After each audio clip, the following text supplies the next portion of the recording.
मंगलं गातमघणिं मंगलं कुन्दकुन्दारी जैनधर्मोऽस्तु मंगलम्। सर्वमङ्गलमाङ्गल्यं सर्वकल्याणकारकं प्रधानं सर्वधर्माणां जैनं जयतु जैनं जयतु सर्वव्यापैकचिद्रूप स्वरूपाय परात्मने सोऽपिलब्धिप्रसिद्धाय ज्ञानानन्दात्मने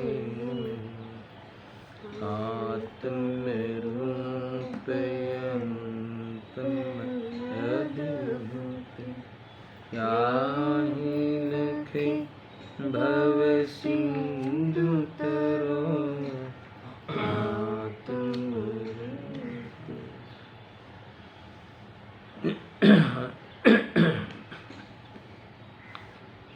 प्रवचन सार सुपरिणाम अधिकार गाथा 80। जे जान तो अरहंत ने गुण द्रव्य ने पर्ययपणे ते जीव जाने आत्मने तसु मोह पामे लय करे। इस गाथा में कल विशेष चर्चाएं हुई कि पर्याय के लक्ष्य से होने वाली आकुलता को नष्ट करने के लिए आचार्य अमृतचंद्र देव ने पर्याय की पर्याय रूपता स्पष्ट करते हुए 3 विशेषताएं बताई। बराबर याद रखना, ये 3 विशेषताएं जितनी भी हमें आकुलता होती है पर्याय का लक्ष्य करके, उसको नष्ट करने के लिए ये विशेषता समझनी बहुत जरूरी है। चर्चा तो हो चुकी है, फिर विशेषता सिर्फ मैं आपको वर्णन कराता हूँ। कौन सी है? नंबर 1, प्रत्येक पर्याय समयवर्ती होती है, यानी हर पर्याय का जीवन काल एक समय का है। ये पर्याय की जो पर्याय रूपता की विशेषताएं है, सुनना का क्या कहा, प्रत्येक पर्याय समयवर्ती है, यानी हर पर्याय का जीवन काल एक समय का होता है। तो सारी पर्याय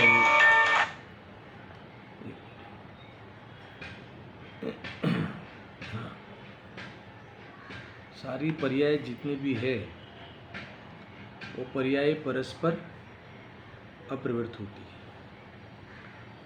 तीसरा नंबर की बात है, सब पर्याय सुनिश्चित होती है। 3 बात याद आई, दर्शन ख्याल में आई। अपने अपने काल में बंधी हुई गांठ की तरह सब पर्याय सुनिश्चित होती है। और ये 3 विशेषताओं पर कई दिनों से, है ना, विशेष चर्चा यहाँ होगी। और अगर यह वस्तु स्वरूप है, ये पर्याय की पर्याय रूपता है ना, द्रव्यत्व गुणत्व पर्यायत्व 3 लिए ना। हर वस्तु द्रव्यत्व गुणत्व पर्यायत्व मई सत्ता है। तो इसमें ये पर्यायत्व की चर्चा अपन ने काफ़ी समय से यहाँ खोली है, इसीलिए इसकी चर्चा विशेष रूप से हुई। और कोई व्यक्ति इस वस्तु स्वरूप को भली भांति समझ लेता है, समझकर प्रतीत कर लेता है, तो मोक्ष को प्राप्त होता ही है और जीव पर्याय में परमात्मा पद को प्राप्त होता ही है, अवश्य होता है, ये गारंटी है। ये वैसे गाथा का मूल जो मर्म है ये तो यहाँ पूरा हुआ। मेरे यहाँ जो दूसरे नंबर की जो विशेषता है, ये जो पर्याय परस्पर अपरिवर्त होती है, बराबर।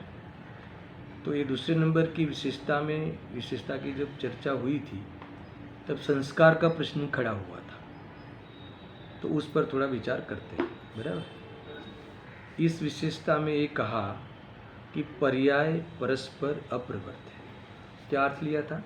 यानी वर्तमान पर्याय का आगे की पर्याय के साथ और पीछे की पर्याय के साथ कुछ भी दे लेना देना नहीं। तो फिर प्रश्न हुआ कि तो क्या वर्तमान पर्याय के संस्कार आगे कुछ काम नहीं आते? हमें वर्तमान पर्याय में जो संस्कार डालते हैं वो आगे कुछ काम नहीं आएंगे, ये प्रश्न हुआ। या फिर खोटे संस्कार जो पर्याय में पढ़ रहे हैं तो क्या आगे नहीं नड़ते हैं? दो बातें खड़ी होती हैं ना। जब आप कह रहे हो कि पर्याय परस्पर अप्रवृत्त है, वर्तमान पर्याय का आगे की पर्याय से और पीछे की पर्याय से कुछ भी लेना देना नहीं है, यानी पूर्व में कैसे भी रासलीला तुमने रचाई हो, वर्तमान पर्याय में अगर तुम भगवान बनने तैयार होते हो तो बन सकते हो, है ना। यानी पूर्व की पर्याय को देख देख कर तुम अपने को हीन अनुभव मत करना। कभी कभी पूर्व में कुछ पाप हो गए हो तो हम इतना गलती महसूस करते हैं कि वर्तमान के पुरुषार्थ तरफ हमारा ध्यान ही नहीं जाता, उठ ही नहीं पाता व्यक्ति। आज तक जीव ने किया क्या है ना, कि भूतकाल की पर्याय को देख देख कर सुखी दुखी होता है, सुखाभास और दुखी। हमारे ज़माने में ऐसा था, पहले ऐसा था, हम जब युवा थे तब है ना इतना भागते थे, इतना करते थे। यानी पूर्व की पर्यायों को, भूतकाल की पर्याय को देख देख कर सुख दुख का अनुभव करता है, अर्थात तो फिर भविष्य की पर्याय का स्वप्न देख कर अनंत दुख को प्राप्त होता है। सपना देख देख के यही तो करता है। ये सब वर्तमान में यही कर रहा है, हर समय यही कर रहा है, मगर एक बार भी ये नहीं सोचता वर्तमान में कि मैं वास्तव में त्रिकाली ध्रुव भगवान आत्मा अथवा तो इस प्रकार का पदार्थ हूँ, है ना। चैतन्य आदि मेरे अनंत गुण हैं और यह परिणमनशीलता समय मात्र की और परस्पर अप्रवृत्त और सुनिश्चित परिणमनशीलता सहित स्थायी रह के परिणमन करना, अर्थात हर परिणमन में स्थायी रहना, ऐसी मेरी सत्ता है। ऐसा अगर ये विचार कर लेता, ऐसा अनुभव कर लेता, सुनना, तो ये परमात्मा बने हुए नहीं रहता। मैं करता ही नहीं। मैं तो यहाँ ये बात इसीलिए वही तो कि ये इसीलिए ये जो दूसरे नंबर की विशेषता मैंने यहाँ फिर से पुनः ली है, और उसमें जो संस्कार वाली बात जो आई है ना, कि भाई आप कह रहे हो कि अभी की जो पर्याय है उसका आगे के साथ, आगे की पर्याय के या पीछे की पर्याय के साथ कुछ भी लेना देना नहीं है, तो हमने जो संस्कार डाले हैं, हम जो संस्कार डालते हैं वो आगे कुछ काम नहीं आएंगे। और दूसरा भी प्रश्न, अगर किसी को खराब संस्कार पड़े हैं तो आगे नहीं नड़ता। तो मैंने आपको इतने उदाहरण दिए आगम अनुसार, और ये सिद्धि भी की थी कि यहाँ कुछ काम नहीं आता, और आगे के कुसंस्कार नड़े भी नहीं। ऐसा भी उदाहरण दिए ना, बहुत उदाहरण दिए। जैसे वो राजा शिकार करने निकला था, शिकार के भाव लेने निकला था, और है ना वासु पूज्य स्वामी के समोशरण में दीक्षा लेके भगवान बन जाता है पलट कर। होता है, कितने उदाहरण दिए गए, है ना। पूर्व में निगोद से आए हुए भरत जी की 100 पुत्र, देखो क्या संस्कार, क्या नड़े उसे, है ना। डायरेक्ट निगोद से आए थे ना, तो निगोद में तो कुसंस्कार ही होते हैं एकांत से, वहाँ तो किसी को पूछने की जरूरत नहीं है। फिर भी इसी भव में, उसी जब मनुष्य हुए उसी भव में तुरंत उसी भव से दीक्षा ली, है ना। पूरे जीवन भर बोले नहीं, और बोले तो यही बोले लास्ट में, क्या बोले, मुझे जिनेश्वरी दीक्षा चाहिए। तो विचार करो क्या कर लिया पूर्व, कौन से नड़े। तुम्हें काम करना हो तो तुम पूर्व का बहाना मत करो। कहाँ से आया, कहाँ से जीव आया है, उसकी कोई कीमत नहीं है, समझा। नहीं नड़े। और ऐसे बहुत से जीव भी देखे कि पूर्व में इतने संस्कार डाले, है ना। जैसे मैंने बड़े बड़े उदाहरण दिए थे, आदिनाथ भगवान, आदिनाथ मुनिराज के, आदिनाथ राजा ऋषभदेव की। पूर्व में इतने पवित्र जीवन रहा तो भी वर्तमान जीवन के 83 लाख पूर्व तक तो उन्होंने भोगों में बिताए, तो कहाँ गए वो संस्कार। अब सर्वात सिद्धि थे, आए थे, उससे पहले तो वो क्या रह चुके थे, मुनिराज रह चुके थे। 11वीं भूमिका 11वें गुणस्थान में है ना, परिपूर्ण रूप से ये मोह को उपशम करके है ना, फिर नीचे आए और साधना पूरी नहीं हुई तो सर्वसिद्धि के देव बने। तो अब सोचो तुम कि इतने इतने काल से, लंबे काल से संस्कार डाले थे, तो भी आके तुरंत उनको भोगों का भाव आया। अब सोचो तो कैसे, और बाद में भले वो भगवान बन गए, और वही भी, ये भी तो बात है कि उनको पता भी था कि मैं तो भगवान बनने वाला हूँ, फिर भी 83 लाख पूर्व तक इनको वो आगे की संस्कार कोई है ना इफेक्ट नहीं आई। तो यहाँ कहते हैं कि कुछ नहीं होता, तुम भूतकाल यानी कुल मिला के मेरा ये कहना है कि कोई सुसंस्कार में संतुष्ट नहीं हो जाना, एक बात, और कोई खोटे संस्कार पड़ गए हो गलती से अभी तक तो डरना नहीं, है ना। हर पर्याय नई सुबह लेके आती है, हर पर्याय, तो उस पर्याय में तुम अपना पुरुषार्थ करके परमात्मा बन जाना। मूल बात ये मेरी कहनी थी, समझ में आया ना। तो ये हम तो बस जीव ऐसा है कि 25 साल से एक प्रवचन भी नहीं छोड़ा, गुरुदेव श्री का कभी प्रवचन छोड़ते नहीं, दर्शन के बिना तो कभी पानी का घूंट तक नहीं लिया। तो तुम इसका क्या करोगे, सर्टिफिकेट चाहिए क्या, समझ में आया ना। लोग ये इस प्रकार से ही बस कभी कुछ भी तो अपना जो सुसंस्कार कहो कि शुभ भाव कहो, है ना, आगे तो उसकी बहुत धुलाई करके आए हैं, तो कि वो आगे आपको कौन सा काम आएगा। अरे वो तो सिद्धों को है क्या वो भाव, सीधे अरिहंतवस्था में है क्या वो भाव, 12वें गुणस्थान में, अरे वो भाव का तो त्याग करना होता है ना अंत में भी तो आगे काम आएगा या कोई मदद करेगा। शुभ करता करता शुद्ध थई जैसे એવું માને हम પાપી છે, ગુરુદેવ શ્રી કહે મિથ્યા દૃષ્ટિ છે, પૂર્વમાં શુભ હોય એનું નિષેધ ક્યાં છે। तो ये सारी बातें हमें गुरुओं की याद करना।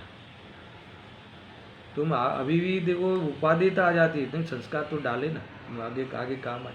मैं नहीं कह रहा कि तुम पापमय जीवन जियो, मगर इससे काम नहीं होगा, तुम्हें पुरुषार्थ तो करना ही पड़ेगा, है ना। तुम्हें स्वभाव में ही मैं हूँ ऐसी मान्यता, ऐसा मान्य रूप पुरुषार्थ तो करना ही होगा, है ना, इसके पहले नहीं होगा।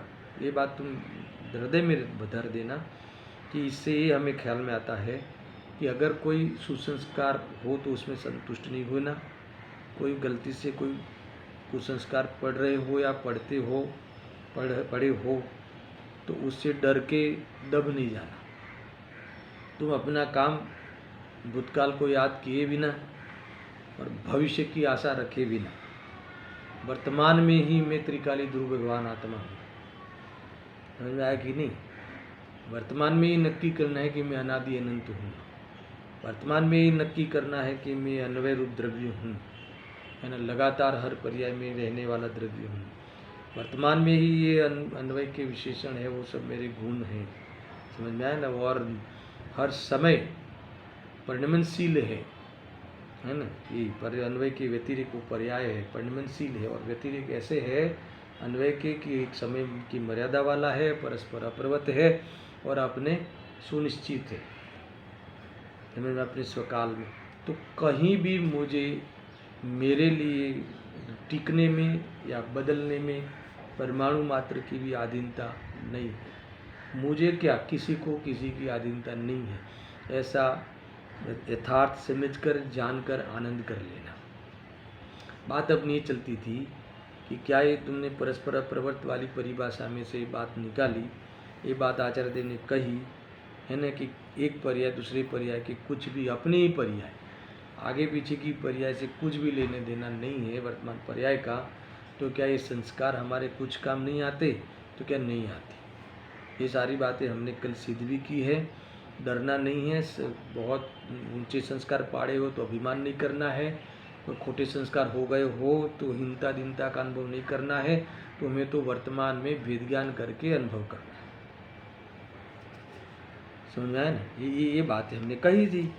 तो यहाँ फिर भी कोई जीव ऐसा कहता है कि ठीक है, मगर जो ऐसा होता है, फिर भी कोई जीव को ऐसा क्या होता है, सुनना क्या होता है कि हमने इतना इतना स्वाध्याय किया, अभी भी वो उसको पकड़ ही रखता है, इतना इतना स्वाध्याय किया, मनन किया, चिंतन किया, है ना। तो भले अभी हमें सम्यक दर्शन का पुरुषार्थ नहीं उठ रहा है तो नहीं उठ रहा है, सुनना, मगर ये सब हमें, ये जो हमारा ये जो किया कराया जो किया हुआ है जो संस्कार है, वो आगे या अगले भव में तो कुछ मदद करेगा कि नहीं करेगा। हमें इतना तो थोड़ा दिलासा दिला दो। तो यहाँ तो परस्पर परस्पर अप्रवत कह के आप अकिंचित कर कह दिया कि संस्कार कुछ काम आते ही नहीं, पर आगे और आगे के भव में काम आवे कि नहीं आवे, वो हमारा अभी भी मन थोड़ा विचलित है, सुनना बराबर से। या फिर कोई ऐसा भी कह सकता है, देखो मैं, है ना, ऐसा भी कोई प्रश्न कर सकता है, कैसा प्रश्न कर सकता है कि जिनागम में कई जगह प्रेरणा दी गई है संस्कार डालने की, है ना, और कई ज्ञानियों के मुख से उपदेश भी हमने सुना है। अरे अपने मुख्य गुरुदेव श्री के मुख से भी हमने सुना है, समझा है, मगर एक ही सुना है, दोनों बातें नहीं सुनी है। दोनों बातों में सुनाने वाला हूँ अभी प्रवचनों में से। इन्होंने संस्कार डालने की बात कही है, फिर ये कहते हैं कि संस्कार कुछ नहीं करते, ये भी बताने वाले हैं। तो क्यों करना क्यों नहीं करना वाली बातें और आगे खड़ी होगी। पहले कहते हैं कि मंदिर आओ, फिर मंदिर में आओ धर्म होगा, फिर कहते हैं कि मंदिर से धर्म नहीं होगा, आत्मा से धर्म होगा। ऐसी है कि नहीं शैली। मंदिर तो आना ही चाहिए, तुम मंदिर आया करो हर रोज। फिर मंदिर में बुलाते हैं और फिर कहते हैं कि मंदिर से धर्म नहीं होता, है ना, भगवान की भक्ति से धर्म नहीं होता। तो ये दोनों बातें समझनी होगी, है ना। ये दोनों बातें, ये दोनों धर्म, ये दोनों, है ना, निश्चय व्यवहार के ये जो संधि है वो हमें बुद्धि उकलने की होगी, नहीं तो ये नहीं होगा, है ना। तो इसीलिए एक प्रश्न रखा भी था मैंने कल, और आज भी वो प्रश्न को पुनः याद करता हूँ। दो बातें रखी, कोई ऐसा भी कहे कि हमने अभी तक किया है तो आगे ये संस्कार हमें आगे या अगले भव में कुछ तो लाभ देगा कि नहीं देगा, है ना, हमें कुछ फायदा कराएगा कि नहीं कराएगा, करा सकता है, ऐसा करके वो चाहता है कि कहो एक बार। और फिर ऐसा भी कह दे और आगे बढ़ के बताओ कि देखो मैं हम आपको आगम में से बताते हैं, प्रथमानुयोग खोल के देख लो, है ना, कई जगह पे हमें उपदेश दिया है ना। अनेक चरणानुयोग देख लो कि जिनागम में संस्कार डालने की बात कही है, और ये भी जिनागम है, और यहाँ कहते हैं कि ये अकिंचित करे, संस्कार अकिंचित करे। तो फिर प्रश्न उठता है कि ये दोनों में सत्य कथन कौन सा, ख्याल में आया कि नहीं। हम किसको सत्य माने, हम है दोनों आगम के कथन, है दोनों आचार्य के कथन, तो फिर हम किसका कथन, कौन सा कथन सही माने, या फिर क्या मतलब है इसका क्या अर्थ निकलता है। अगर दोनों सत्य है तो कैसे सत्य है, ये बात यहाँ हमें समझनी है। इसके बाद इसके आधार से और भी कोई मन के अंदर प्रश्न हो तो बताना है। तो इसमें ये जो स्यादवाद शैली से, है ना, ये अनंत धर्मात्मक जो वस्तु का जो निरूपण है, ये जिनागम में आचार्य देव ने किया है, बराबर है। तो ये अपनी अपनी अपेक्षा से तो ये दोनों सत्य है। क्या एक आदमी एक ही समय में पिता और पुत्र नहीं हो सकता? एक ही व्यक्ति एक ही समय में पिता पुत्र दोनों धर्म इसके नहीं हो सकते, है, होते हैं कि नहीं होते। तो अपेक्षा से तो दोनों सत्य है।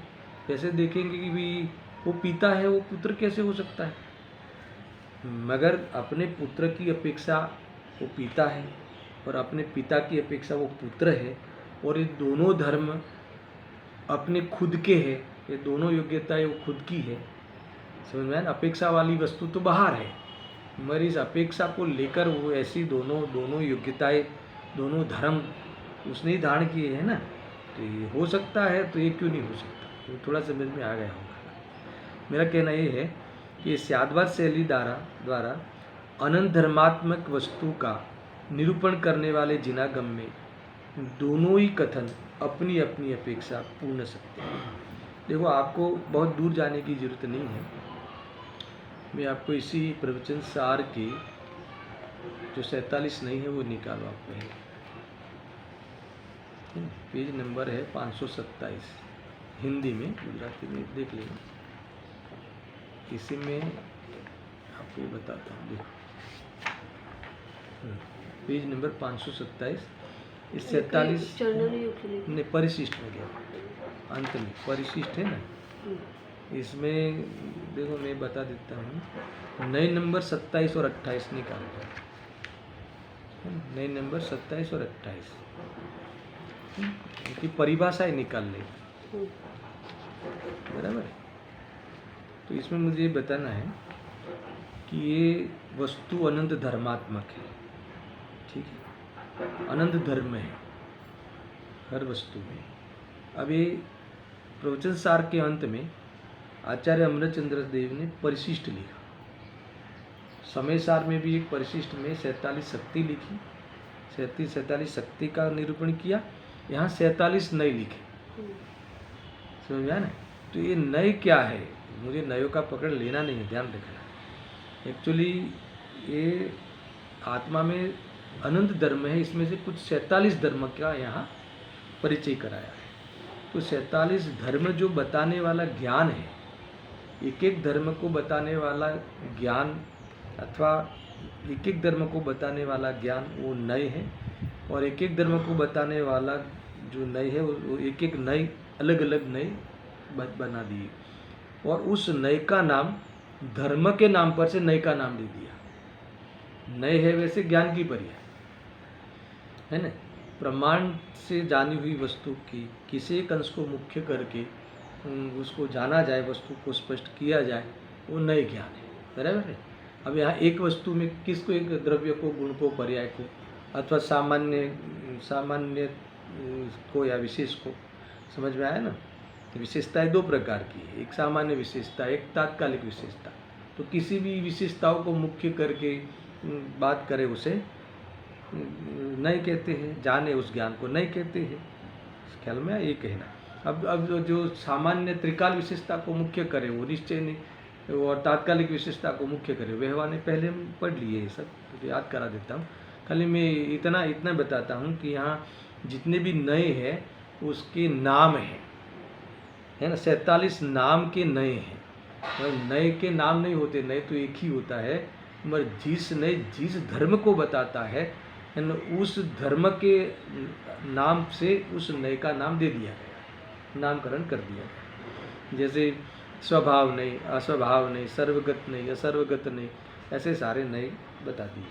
जैसे स्वभाव और अस्वभाव दोनों धर्म है ना, तो ये दोनों धर्म के नाम से उस नए को भी स्वभाव नहीं, स्वभाव धर्म को बताने वाले नए को स्वभाव नहीं, अस्वभाव धर्म को बताने वाले नए को अस्वभाव नहीं।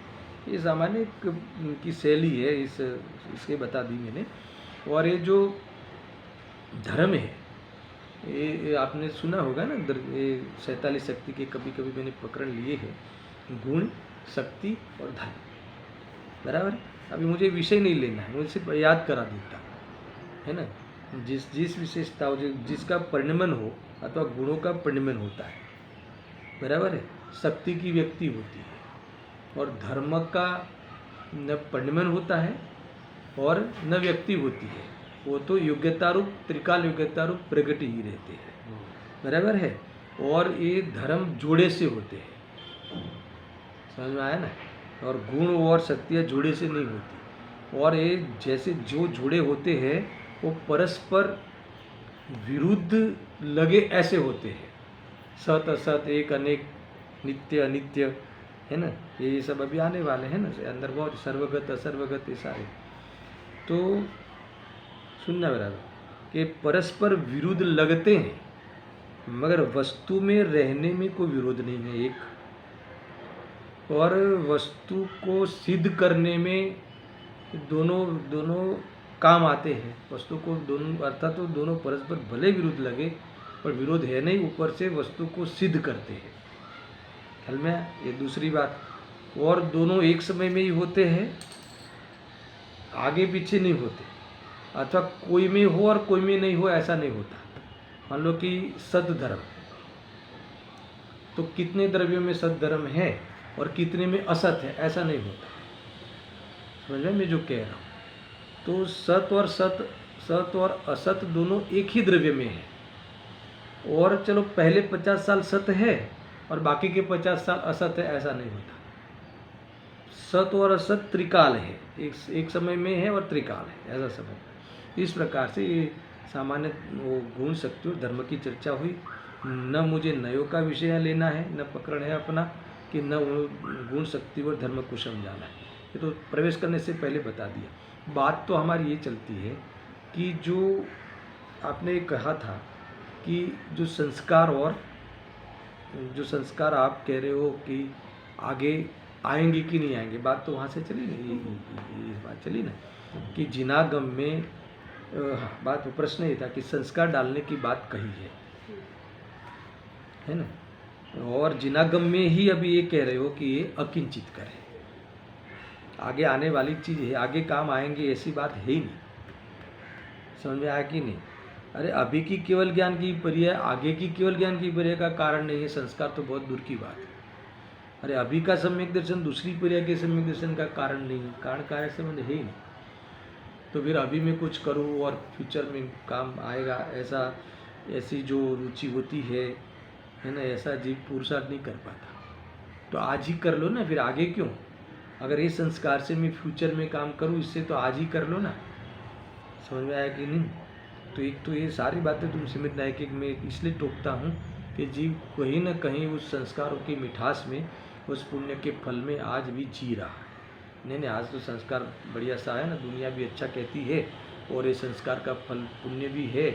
और कभी आत्मा देख लेंगे, आत्मा अपने को समझ में आ जाएगा। और ऐसा नहीं होता, ऐसी मतलब आत्मा के लिए इतनी है ना, तुम्हारी जैसे गरज है नहीं, ऐसी वाला बर्तन एटीट्यूड काम नहीं आता, या गया गुजरा नहीं है ये, है ना। इस प्रकार का ऐसा जो समर्पण ही नहीं हो, है ना, तो ये काम नहीं होता। एक बात ध्यान में रखना। तो बात तो अब नहीं चलती थी कि जब पर्याय में आप कह रहे हो कि संस्कार आगे काम नहीं आता, और जिनागम में ये भी कहते हैं कि संस्कार डालने चाहिए, और जिनागम में अभी ये भी कह रहे हैं कि संस्कार कुछ काम नहीं आता, डालने से कोई ऐसा फ़ायदा हो जाएगा, ऐसा मत समझना, है ना। तो समझना कि तो फिर ये दोनों बातें आगम की है। तो मैंने कहा कि आगम की तो है, मगर दोनों अलग अलग आचार्य की आपने सुनी होगी। मैं तो ये कह रहा हूँ कि एक ही आचार्य ने एक ही प्रकरण में एक साथ लिए। समझ में आया कि नहीं? ये संस्कार है ना, डालने चाहिए अथवा डालने की का धर्म आत्मा में है, और संस्कार अकिंचित कर है। दोनों बातें किस अपेक्षा से है? अगर अपनी अपनी अपेक्षा से देखें तो दोनों बात सत्य है, वहाँ से आपने बात निकाली ना एक प्रकरण, तो ये दोनों बात अपनी अपेक्षा से सत्य है, और अपनी अपनी अपेक्षा से सत्य है। और एक दूसरा कि ये दोनों धर्म इस अपेक्षा से पाए भी जाते हैं। समझ में आया ना? तो ये बातें यहाँ कहीं हैं। देखो ऊपर नीचे ही है, कोई ज़्यादा दूर जाने की जरूरत नहीं है। ये देखो, एक 28 नंबर का नए और 29 नंबर का नए। 28 नंबर नए का नाम है स्वभावनी, और एक का नाम है अस्वभावनी। ये बराबर समझना है इसमें क्या कहना चाहते हैं कि आत्मद्रव्य मिला स्वभाव नहीं से संस्कारों को निरर्थक करने वाला है, अर्थात आत्मा को स्वभाव नहीं से संस्कार निरुपयोगी है। आया ना? क्या कहा? पहले तुम पढ़ लो, सुन लो, नहीं मिले तो छोड़ दो उसको, मिला नहीं मिले तो छोड़ दो, मैं पढ़ता हूँ कि आत्मद्रव्य स्वभाव नहीं से संस्कार को निरर्थक करने वाला है। यानी स्वभाव नहीं से देखे तो संस्कार कुछ काम नहीं आते, उपयोगी नहीं है ना, निरर्थक है। वो गजब की बात है, कैसे भी संस्कार डालो कोई काम के नहीं है। जरूरत नहीं है तुम्हारे संस्कार को वस्तु के स्वभाव को, ये अगर तुम इतने में समझ जाओ तो। और सुनना, जिसकी किसकी उदाहरण दिया है, जिसकी किसी से नोक नहीं निकाली जाती, किंतु जो स्वभाव से नुकीला है, ऐसे पेने कांटे की भांति। बस इतना लिख के समाप्त कर दिया, है ना। वो जो कांटा होता है ना, सन कांटा, ये कोई बोर है कि ऐसे कई थूवर है, अब कांटे उगते हैं इसमें रोज हैं, रोज जहाँ भी हो ये कांटे होते हैं। अब एक कांटे की जो नोक है आगे की धारदार होती है, किसने बनाई? जो कि नेचुरल है, तो इसको बनानी नहीं पड़ती, इसको संस्कारित नहीं करना पड़ता कांटे को, है ना, निकाल के फिर उसको कहीं धार निकाली हो कोई औजार से, ऐसा कोई उसमें संस्कार देना नहीं पड़ता। इस प्रकार इस भांति इस स्वभाव ने से देखा जाए तो आत्मा के, है ना, संस्कार कोई काम नहीं आते, बाद में लेते हैं, पहले पढ़ लेते हैं दोनों ने एक साथ में, अब साथ में दूसरा पढ़ लो, है ना। आत्मद्रव्य अस्वभावने से संस्कार को सार्थक करने वाला है, अर्थात आत्मा को अस्वभावने से संस्कार उपयोगी है। अगर ये नयों का अगर मर्म नहीं समझ पावे, अपेक्षा नहीं समझ पावे, तो किसी को लगे कैसे है आचार्य, सत्य महाव्रत के धारी है। 28 ऊपर की पंक्ति में तो ये लिखते हैं कि संस्कार निरर्थक है, अभी साई सुखी नहीं और नीचे ही लगते हैं कि संस्कार सार्थक है। तो ये ऐसा कैसे हुआ? कहीं भूल हो गई होगी? भूल होती नहीं इनकी, और गलत बोलते नहीं, सत्य महाव्रत के धारी है। तो हमें कोई समझने में गड़बड़ है वो मुझे पहले क्लियर करना है ना। तो पहले दोनों पढ़ लो, आया समझ में मेरा ये दोनों विषय। आत्मद्रव्य अस्वभावने से संस्कार को सार्थक करने वाला है, अर्थात आत्मा को अस्वभावने से देखा जाए उस अपेक्षा तो संस्कार उपयोगी है, संसार सार्थक है संस्कार। अब उदाहरण दिया, जिसकी स्वभाव से नोक नहीं होती किंतु संस्कार करके लुहार के द्वारा नोक निकाली गई हो, ऐसे पेने बाण की भांति। जो बाण आता है ना, तो बाण तो पहले रोड होता है लोखंड का, तो उसे कैसे बनाया जाता है? वो रोड को फिर वो आगे का पोर्शन टिप टिप कर वो, है ना, दर्शन धार निकाली जाती है एकदम। बाण बनाते हैं ना, तीर, और ऐसे तीर बोलते हैं ना उसको, तीर। तो वो तीर को आगे कैसे धार वाला बनाया जाता? ये टिप टिप कर उसे नोक बनाई जाती। तो यहाँ कहते हैं कि इस भांति आत्मा को, है ना, वो अस्वभावने से देखा जाए तो इस प्रकार से शुद्ध बनाया जा सकता है, इस संस्कार के द्वारा शुद्ध बनाया जा सकता है। तो ऐसा दोनों चीज़ें लिखी है, आपको ख्याल आ गया होगा। और ये दोनों आत्मा के धर्म है, दोनों धर्म है, इसका अर्थ कि दोनों आत्मा की योग्यताएं है ना। और दोनों योग्यताएं उन सब आत्मा में होती है, मगर ज्ञानियों में दोनों योग्यताएं प्रकट हो जाती है। ये ख्याल में आया ना? तो ये बात है। अब उसको हम थोड़ा समझते हैं कि क्या है इसमें।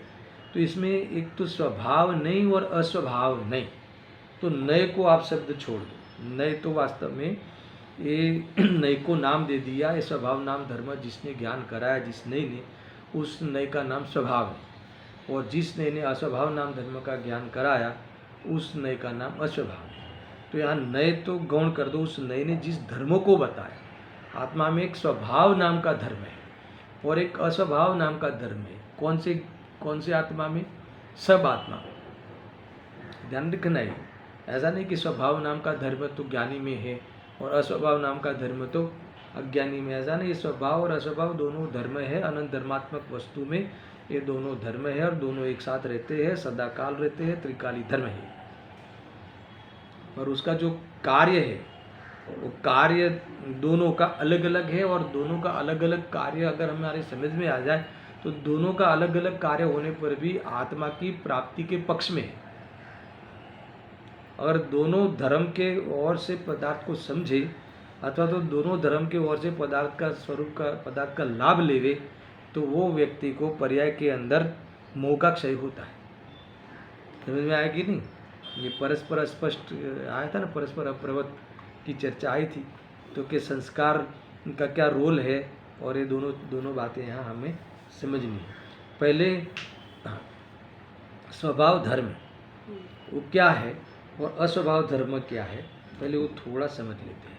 बहुत ही रोचक वस्तु है ना। हमने तो ये 47 नहीं चला चुके हैं मलाड़ पे, ये तो बहुत साल हो गए, 15 साल 18 साल पहले 47 नहीं यहाँ अपने यहाँ चल चुके हैं।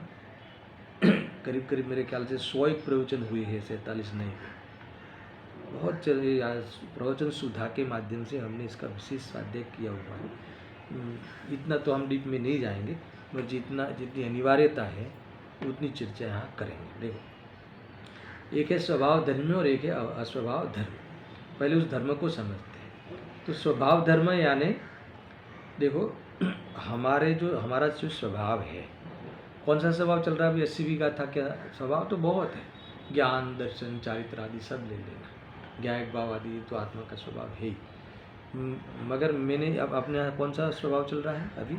द्रव्यत्व, गुणत्व और पर्यायत्व। ये हर वस्तु का स्वभाव है ना। हर वस्तु द्रव्यत्व, गुणत्व, पर्यायमयी है ना, एक अभेद अखंड सत्ता है, अतः एक अखंड द्रव्य है। इस प्रकार से है ना, उत्पाद वे ध्रुव्यात्मक है ना द्रव्य है हर वस्तु। इसका अर्थ हो गया कि हर वस्तु का स्वभाव क्या है दर्शन? उत्पाद व्यय द्रव्य अथवा द्रव्यत्व, गुणत्व, पर्यायत्व। अब मुझे बताओ कि हमने द्रव्यत्व, गुणत्व, पर्यायत्व को समझने में कोई कसर नहीं रखी है। अब इतना बता दो कि उसमें हमें क्या करना है। मेरा जो द्रव्यत्व पन्ना है, द्रव्य पन्ना है, गुण पन्ना है, पर्याय पन्ना है, मेरा हो या अरहंतों का हो या एक परमाणु का, तो ये द्रव्य पन्ना, गुण पन्ना और पर्याय पन्ना में करना क्या है? मैं लगातार रहूँ ऐसा मेरा स्वभाव है हर पर्याय में, है ना। पलटते हुए कायम रहना अथवा कायम रहते हुए पलटना, अथवा हर पर्याय में लगातार रहना, है ना। अपने पूरे सामर्थ्य के साथ, पूरे वैभव के साथ बना रहना हर पर्याय में लगातार, इसका अन्वयपना वह द्रव्य है। उस अन्वय के विशेषण जो सदाकाल उसके आश्रय से रहते हैं, सर्व हालतों में ये भी पाए जाते हैं, तो ये इसके विशेषण वह गुण है। और ये जे द्रव्य गुण है उनकी पर्याय अथवा वो उनके व्यतिरिक्त हर समय की एक समय की मर्यादा वाला, हर समय पलटता है, उसकी पर्याय है ना। और वो हर समय पलटता है, वो कैसी विशेषता वाला है? एक समय की मर्यादा वाला है, परस्पर अपरिवर्त है और अपने अपने समय में बांधी हुई गांठों की तरह सुनिश्चित है। यानी ये परिणमनशीलता इस प्रकार का जो स्वरूप है, किसका? मेरा, आपका, सबका। इस स्वरूप में हमें क्या करना चाहिए? क्या करना है? कुछ नहीं करना है, क्योंकि ये तो स्वरूप है, ये त्रिकाल स्वरूप है। ये त्रित्व एक काल में है ना, एक काल में एक साथ में है ना, एक काल में है। ये भूत भविष्य वर्तमान तीन भेद नहीं पड़ते, एक काल में ये त्रित्व वाली ये सत्ता, अखंड सत्ता पाई जाती है। और ऐसे हर काल खंड में ये सत्ता मौजूद है। बताओ मुझे इसके लिए क्या करना? देखो, आपको सीधा सीधा मैं और उसको सरल करता हूँ, आगे किया हुआ है कि हर समय पर्याय को पलटने के लिए आपको कितनी मजदूरी करनी है, क्या करना है? कुछ नहीं। क्यों नहीं करना है? क्योंकि उसका स्वभाव। अच्छा, आपको ज्ञान में रहने में है ना दर्शन, आपको चेतन में रहने में, जड़ में नहीं होने में कितना सोचना है, कितना विकल्प करना है, किसकी मदद लेना है, किसके शरण में जाना है ना, किसकी आजीजी करना है, किसी की नहीं, क्योंकि स्वभाव है ना। और ऐसे गुण पर्याय से कायम रहना, लोक में, लोक के बाहर कभी नहीं जाना और लोक में कायम बसना, इसके लिए हमें कौन से कॉरपोरेशन की परमिशन चाहिए? किसकी अधीनता है इसमें? किसी की नहीं। तो ये क्या होगा? स्वभाव। ये कहा ना, स्वभाव। ये स्वभाव, ये स्वभाव नहीं की विषय वस्तु जो कही ना, ये है। अब मुझे एक बताऊं कि ये स्वभाव में कुछ भी नहीं करना है, कोई उसमें हमें सोचना नहीं है, उसके लिए हमें कोई आरती वारती करनी नहीं है, इसके लिए हमें कोई चढ़ावा लेना नहीं है, इसके लिए कोई हमें प्रतिमा विराजमान करनी नहीं है, इसके लिए हमें कोई 7 तत्व पढ़ने नहीं है। हम पढ़े या नहीं पढ़े, अरे हम इसके लिए हमें सम्यक दर्शन भी करना नहीं है।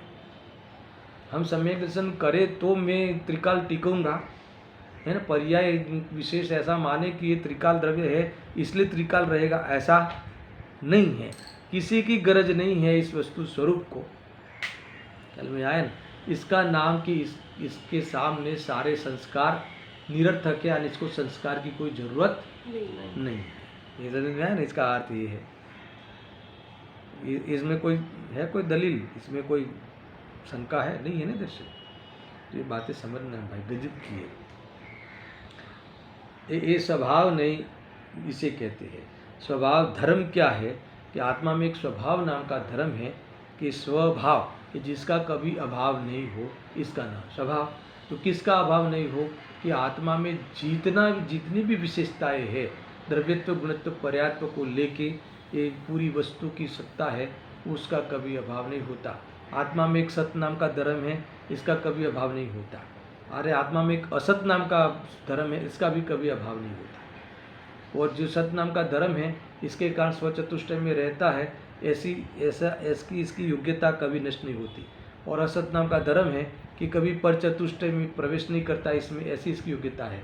तो इस प्रकार की योग्यताएं सदा बनी रहनी, ये ऐसा ये स्वभाव है। इसमें किसी की भी, तुम मानो या न मानो, कोई माने या न माने, कोई अनुभव ऐसा करे या नहीं करे, फिर भी ये स्वभाव हमेशा रहता है, क्योंकि आत्मा में एक स्वभाव नाम का धर्म है।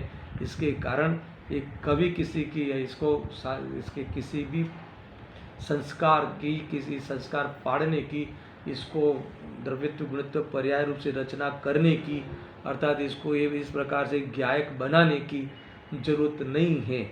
आत्मा को ज्ञायक बनाना नहीं है ना? ज्ञायक हूँ ऐसा निर्णय करना है। समझ में आया कि नहीं?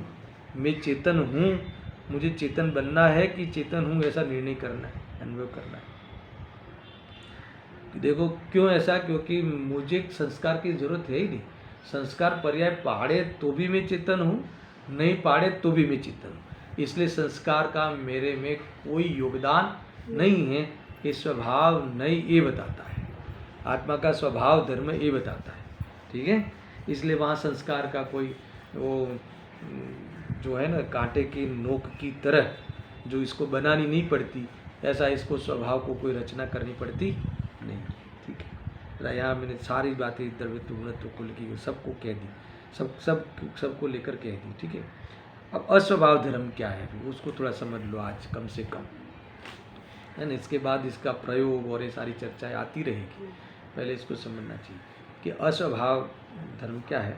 तो ये कहते हैं कि आपने स्वभाव धर्म की ओर से तो पूरा, इसमें संस्कार की कोई ज़रूरत नहीं है, वो सब बता दिया, बढ़िया बात है। यहाँ कहते हैं फिर भी यह स्वीकार अज्ञानी को नहीं है, ये स्वीकार नहीं है ना, तो बस वहाँ अस्वभाव नाम की एक ताकत है आत्मा में, यानी ऐसी एक योग्यता है सुनना। तो उसके लिए क्या करना, ये जो इसको स्वीकार नहीं है तो उसके लिए क्या करना? क्या कहते हैं कि वह अस्वभाव धर्म वहाँ काम आता है कि आत्मा में एक ऐसी ताकत है कि कोई सुनकर, समझकर, सुनना, फिर उस रूप अपना अनुभव कर लेना, ऐसा एक आत्मा में अस्वभाव नाम का धर्म है।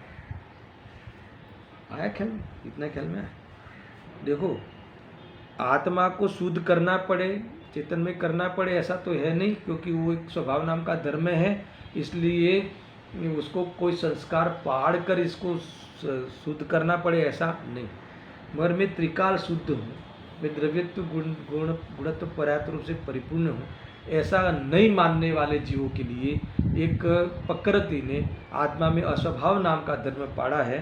अस्वभाव नाम का धर्म यहाँ दिया गया है कि जिसके कारण जीव में वो ताकत है कि देख देख कर, सुन सुन कर, देखो अपने घर में बालक है ना, तो तुम कभी कभी कुछ चीज़ें सिखाते भी नहीं बोल बोल कर, फिर भी उसमें वो ताकत है कि तुम्हें देख कर वो अपने आप में वो ग्रहण कर लेता है, उस रूप अनुभव कर लेता है कि नहीं कर लेता। तो ये कहते हैं कि वो जो उसमें बीच में सुनने की बात आई, ये सुनने की बात आई और समझने की बात आई, ये जो संस्कार वाली बात आई ना, तो कि ये संस्कार हो गया निमित्त, सुनना बराबर, मगर उसके माध्यम से वो अपने उपादान से पुरुषार्थ करके, इतना जोड़ देना, पुरुषार्थ करके, मेरे पुरुषार्थ किसी के मार्गदर्शन लेने की योग्यता, किसी के पास सुनकर समझने की योग्यता है ना, मेरे में है, तो उस योग्यता के अनुसार फिर मैं पुरुषार्थ करके, पुरुषार्थ वाले बिना तो होगा ही नहीं। अगर तुम सुनने की योग्यता है, समझने की योग्यता है, मैं समझ लिया, सुन लिया, तो उससे कार्य नहीं होगा। तुम्हें उस रूप परिणमन करना ही होगा, पुरुषार्थ करके अनुभव करना ही होगा। तो कार्य तो वास्तव में पुरुषार्थ से ही होता है, वो संस्कार से तो तब भी नहीं हुआ, मगर बीच में संस्कार आए जरूर, मगर काम तो संस्कार से नहीं हुआ। संस्कार तो तुम्हें तो अनुभव किया तभी ही कार्य हुआ। तुमने पुरुषार्थ किया तभी ही तुम्हारे में सुख आया, नहीं तो नहीं आया। मान लो मैं सुखरूप हूँ, मैं परिपूर्ण हूँ, आज हमने भी समझ लिया है, तुमने भी समझ लिया है, सबने समझ लिया है। सुखी कितने हुए इसमें?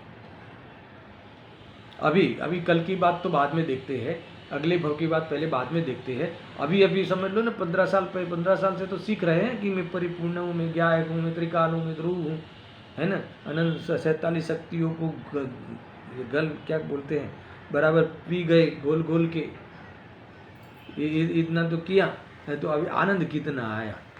तो कहते कि आनंद तो नहीं आया। तो इसका अर्थ कि उससे नहीं हुआ, नहीं होता है, मगर इस पूर्वक होता है। तो इतना बीच में डाल दिया कि संस्कार, मगर फिर भी संस्कार से नहीं होता। संस्कार आगे काम नहीं आता। तुम आगे भी जब भी जाओगे अगले भव में, तब भी वहाँ तुम्हें ये नया पुरुषार्थ तुम्हें करना ही होगा। अरे तुम अभी सम्यक दर्शन लेके जा रहे हो, पर हर अगली पर्याय में नया नया पुरुषार्थ करके आज नया सम्यक दर्शन होता है। ये सम्यक दर्शन आगे के सम्यक दर्शन को प्रभावित नहीं कर सकता। तो फिर ये तुम्हारे सोचा हुआ आगे काम आएगा, है ना। इतना तुम हल्का क्यों सोचते? मगर हाँ, ये बात जरूर है कि आत्मा में वो ताकत है कि एक अस्वभाव नाम का धर्म है कि जो स्वभाव को समझकर सुनकर वो स्वयं अपने पुरुषार्थ करके उसको प्रकट कर लेता है, स्वाद में ले लेता है। तो पूर्व में जो ये कहा था कि ये जो संस्कार समझ रूप संस्कार लिया, तो वो तो तब जाके निमित्त कहलाएगा कि संस्कार फिर तब आरोप आएगा कि इसके संस्कार के कारण इसे सम्यक दर्शन हुआ। ये तो करोगे तो होगा, कहलाएगा। अगर नहीं करोगे तो वो संस्कार तो, है ना। द्रव्यलिंगी मुनि जो प्रथम गुणस्थानवर्ती जो अभव्य वाला लेना, है ना। हर द्रव्यलिंगी कोई शायद कर बोलने में रह गया होगा कि ऐसा नहीं है कि वो प्रायोग्यलब्धि से ही लौट जाता है, वो आगे भी बढ़ता है। वहाँ द्रव्यलिंग मिथ्यात्व छोड़ के आगे 7वां गुणस्थान भी लेता है। मगर अभव्य हो तो 4थी गुणस्थान तक भी आ जावे, मगर ये संस्कार आगे सम्यक दर्शन नहीं ले आते। अरे उनके तो नहीं ले आते, मगर भव्य के भी ये संस्कार नहीं ले आता सम्यक दर्शन। सम्यक दर्शन तो स्वयं दर्शन से ही होता है। मैंने कई बार कहा है कि मैं चैतन्य स्वरूप हूँ, ऐसा मानने का नाम सम्यक दर्शन है। तो ऐसा मानने के लिए क्या करना? कितनी बुकें पढ़ना, कितना तत्व का चिंतन करना? अरे ऐसा नहीं है। ये मानने के लिए सिर्फ मानना, ये पुरुषार्थ है। और इसके पहले जो करने में आता है वो तो उपचार मात्र होता है। ये तो मान लिया तब उनको संस्कार का नाम बीच में आ जाएगा। वो भी दुनिया लेती है, उससे तो संस्कार की तरफ लक्ष्य भी नहीं रहता। ऊपर से वो व्यय पूर्वक सम्यक दर्शन होता है इस विकल्प के। ये सारी बातें आई है। तो इस प्रकार से 2 नयों को मैंने आपको यहाँ पढ़ाया। अब ये जो अपना चलता प्रकरण है उसको जोड़ते हुए थोड़ा आगे चलते हैं। फिर और कल मैं इस विषय को थोड़ा और खोलूँगा। देखो यानी कुल मिला के ये दोनों धर्म आत्मा में युगपत विद्यमान है। इतना तो तय हो गया नवे से पढ़कर। मात्र कथन में मुख्य गौण हो जाते हैं, बराबर। यहाँ कौन सा विषय चलता है? पर्याय को परस्पर अप्रवत बताते हुए आचार्य देव ने स्वभाव धर्म को मुख्य कर यह समझा रहे हैं कि जब एक पर्याय का दूसरी पर्याय के साथ कुछ भी संबंध नहीं है, तब फिर उस एक समयवर्ती पर्याय को किसी भी अपेक्षा भली बुरी मानकर उसे मिलाने या हटाने के भाव से क्या प्रयोजन है? समझ में मैं क्या कह रहा हूँ? देखो पहले मैंने दोनों संस्कार वाली बात और निरर्थक है और संस्कार सार्थक है दोनों धर्म को बताया, है ना। स्वभाव धर्म और अस्वभाव धर्म, और दोनों धर्म एक साथ एक ही जीव में युगपत पाए जाते हैं, ये भी बता दिया।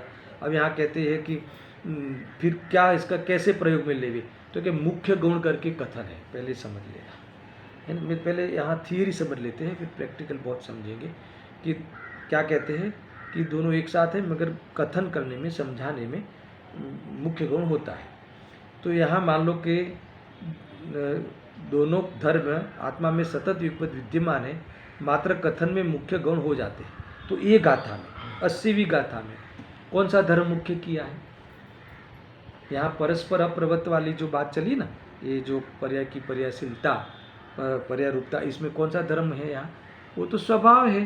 परस्पर अप्रवृत्त तो सबके है, पारिणामिक रूप से है।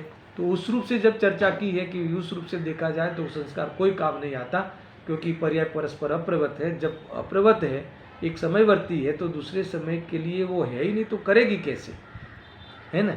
तो इसीलिए परस्पर अप्रवृत्त है, तो कैसे वो जब ये अभी के संस्कार अगले समय रहते ही नहीं, तो कौन सा काम करेंगे? तो इस अपेक्षा से स्वभाव धर्म की अपेक्षा से देखा जाए, सुनना बराबर से, तो ये परस्पर अप्रवृत्त बताते हैं इस गाथा में, तो यहाँ स्वभावने की मुख्यता से बराबर है। और दूसरा असभावने से कैसे होगा, सुनना। तो ये पहले ये धारा से तुम उस संस्कार को रखने का भाव, उपाधि की बुद्धि सब नष्ट कर सकते हो और मोह का क्षय कर सकते हो। अब दूसरा नए का थोड़ा सार लेके मैं समाप्त करता हूँ। और अन्यत्र जो असभाव धर्म को मुख्य कर कहने की जो पद्धति है, वो क्या कहेंगे कि भाई जो परस्पर अप्रवृत्त है, एक समय की मर्यादा वाला है, द्रव्यत्व ऐसा है, गुणत्व ऐसा है, तो यहाँ कहते हैं कि जब असभाव धर्म को मुख्य करके कहते हैं कि बुद्धिपूर्वक तुम ये सब समझ लेना, गुरु के संपर्क में रहकर ये सब बातें समझ लेना, अस्सी गाथा तुम यथार्थ समझ लेना, प्रवचन सार बराबर पढ़ लेना और ये सारी चीज़ें सीख लेना, अच्छी सत्संग में रहना, सत्प्रवृत्ति करना, ये सब सीख लेना, है ना? तो ये तुम्हें अच्छे संस्कार पड़ेंगे अथवा तुम्हें ये सब सीखने में आ जाएगा। तो ऐसा भी कहते हैं। और हमने कहना क्या है कि कर ही रहे हैं ना, अब कितने दिन से ले रहे अस्सी गाथा, ये कर ही रहे हैं। तो ये असभाव नहीं हुआ और असभावने की मुख्यता से बात हुई, और हमारे असभावने वाला हमारा जीवन में वो चल रहा है। और जब हम इस विकल्प को छोड़कर यही मैं हूँ, ऐसा ही मैं हूँ, ऐसी हमें प्रतीति हो गई, तो ये संस्कार को हमने छोड़ दिया। तो इस संस्कार का हमने उपादेयता बुद्धि भी छोड़ दी, लक्ष्य भी छोड़ दिया, तो स्वभाव ने की विषय वस्तु को पकड़ ली, तो दोनों नयो हमारे लिए सही प्रकट हो गए। इस प्रकार से स्वभावने और अस्वभावने की बात मैंने यहाँ कही है। फिर भी अगर आपको समझ में नहीं आई हो तो पहले स्वभावने अस्वभावने की बात और विशेष थोड़ा आधा घंटा कल समझेंगे। इसके बाद में और ये संस्कार वाली बात के जो प्रश्नोत्तर है ये अपने स्वानुभूति दर्शन में, उसके आधार से कुछ चर्चा में करूँगा तो खुलासा होगा। क्योंकि सबको ये बात हृदय में है कि गुरुदेव जी ने कहा है कि 4-4 घंटा तो पढ़ना चाहिए, तो संस्कार पढ़े। और गुरुदेव के बारे में सारी दुनिया ये कहती है कि वो इनके कौन यहाँ है, तो अन्य पक्ष में जन्मे थे, तो इनके तो पूर्व के संस्कार है, तो क्या उनके पूर्व के संस्कार उनके लाभ हुए और हमारे नहीं हुए, हमारे नहीं होंगे? तो क्या न इनके होते हैं ना हमारे होते हैं, है ना? काम लाभ तो पुरुषार्थ से होता है, पहले मान लो, तब जाके पूर्व के संस्कार पे आरोप आता है। और पहले संस्कार आगे जाते हैं तो जाते हैं कि नहीं, अगर जाते हैं तो क्या एंगल है? जब एक समय की पर्याय रहती ही नहीं तो आगे जाते हैं, उसका कहने का क्या मतलब? और तुम जाते हैं, कह दिया, पूर्व का संस्कार लेके आ गए, कह दिया, उसका क्या अर्थ? तो उपचार कथन बहुत होते हैं, उद्देश्य कथन बहुत होते हैं। इस तो मैंने सामान्य जवाब दे दिया, फिर भी उसका खुलासा विशेष हम कल करेंगे। सहजानंदी शुद्ध स्वरूप अविनाशी हूँ आत्मस्वरूप, सहजानंदी शुद्ध स्वरूपी अविनाशी हूँ आत्मस्वरूप, सहजानंदी शुद्ध स्वरूपी अविनाशी हूँ आत्मस्वरूप।